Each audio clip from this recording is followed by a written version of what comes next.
श्री कृष्ण की लीलाओं से शायद ही कोई शख्स अनजान होगा, लेकिन क्या आप जानते हैं कि श्री कृष्ण की मृत्यु कब और कैसे हुई थी?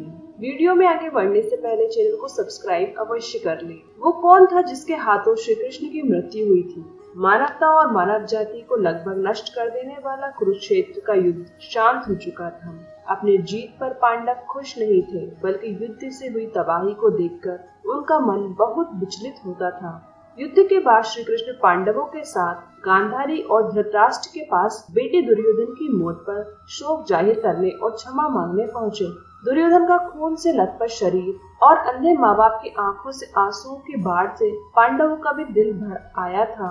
गांधारी पांडवों को छोड़ श्री कृष्ण को दुर्योधन की मौत का असली जिम्मेदार मानने लगी। गांधारी ने श्री कृष्ण पर चीखते हुए कहा, आप द्वारिकाधीश हैं, जिनकी पूजा मैंने खुद विष्णु अवतार मानकर की है। क्या आप अपने किए पर जरा भी शर्मिंदा हैं? आप चाहते तो अपनी दिव्य शक्तियों से इस युद्ध को टाल सकते थे। बेटे की मौत पर आंसू बहाने वाली एक माँ का दुख तुम खुद अपनी माँ देवकी से जाकर पूछो, जिसने अपने 7 बच्चों को अपनी आंखों के सामने मरते हुए देखा है। इसके बाद गांधारी ने कृष्ण को श्राप देते हुए कहा, यदि भगवान विष्णु के प्रति मेरी आस्था सच्ची रही है तो आज से ठीक 36 वर्ष बाद तुम भी इस धरती पर जीवित नहीं रहोगे। द्वारिका तबाह हो जाएगा और यादव वंश का हर इंसान एक दूसरे का खून का प्यासा हो जाएगा। ये कहकर गांधारी श्री कृष्ण के चरणों में गिर गई और रोने लगी। कृष्ण ने चेहरे पर हल्की सी मुस्कान लिए गांधारी को उठाया और कहा, माते, आपके श्राप का असर एक दिन जरूर होगा, लेकिन ये सिर्फ मेरे प्रति आपकी सच्ची श्रद्धा की वजह से नहीं, बल्कि बदलते समय की वजह से भी होगा।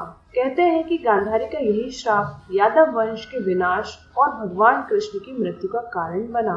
कई साल बीतने के बाद श्री कृष्ण के पुत्र सांबा गर्भवती स्त्री का वेश धारण कर ऋषि मुनियों से मिलने गए। ये सब देखकर ऋषि भड़क गए और उन्होंने सांबा को श्राप दिया कि तुम एक ऐसे लोहे के तीर को जन्म दोगे जो तुम्हारे कुल साम्राज्य का सर्वविनाश कर देगा। इससे सांबा बहुत डर गए और उन्होंने पूरी घटना के बारे में उग्रसेन को बताया। सांबा के इस श्राप से बचने के लिए उग्रसेन ने कहा कि वो एक तीर का चूर्ण बनाकर उससे प्रवास नदी में प्रवाहित कर दे।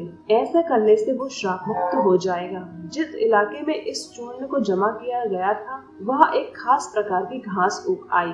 ये देख उग्रसेन ने कहा कि यादव राज्य में किसी भी प्रकार के नशीले पदार्थों का उत्पादन और वितरण नहीं किया जाएगा। इसके बाद द्वारिका में कुछ बेहद अशुभ संकेत देखे गए, जिसमें सुदर्शन चक्र, श्री कृष्ण का शंख, उनका रथ, बलराम के हल का अदृश्य हो जाना शामिल है।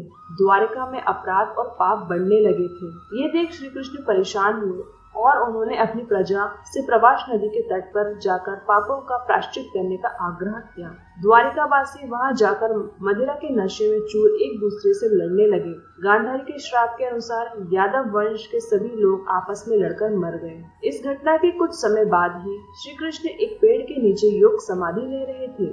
इसी दौरान जारा नामक एक शिकारी वहां हिरण की तलाश में आया। जारा ने श्री कृष्ण के हिलते हुए पैरों को हिरण समझा और तीर चला दिया। इसके बाद शिकारी श्री कृष्ण के पास पहुंचा और अपनी गलती मानते हुए क्षमा याचना मांगी। तब श्री कृष्ण ने उसे संतावना दी और बताया कि कैसे उनकी मृत्यु निश्चित थी। श्री कृष्ण ने कहा, त्रेता युग में लोग मुझे राम के नाम से जानते थे। राम ने सुग्रीव के बड़े भाई बाली का छिपकर वध किया था। अपने पिछले जन्म की सजा उन्हें इस जन्म में मिली है। दरअसल जारा ही पिछले जन्म में बाली था। यह कहकर श्री कृष्ण ने अपना शरीर त्याग दिया। श्री कृष्ण की मृत्यु को ही कलयुग की शुरुआत माना जाता है। तो दोस्तों, इन श्रापों के कारण यदुवंश का पूरा विनाश हो गया। उम्मीद करते हैं आपको वीडियो पसंद आई होगी। जय श्री कृष्ण।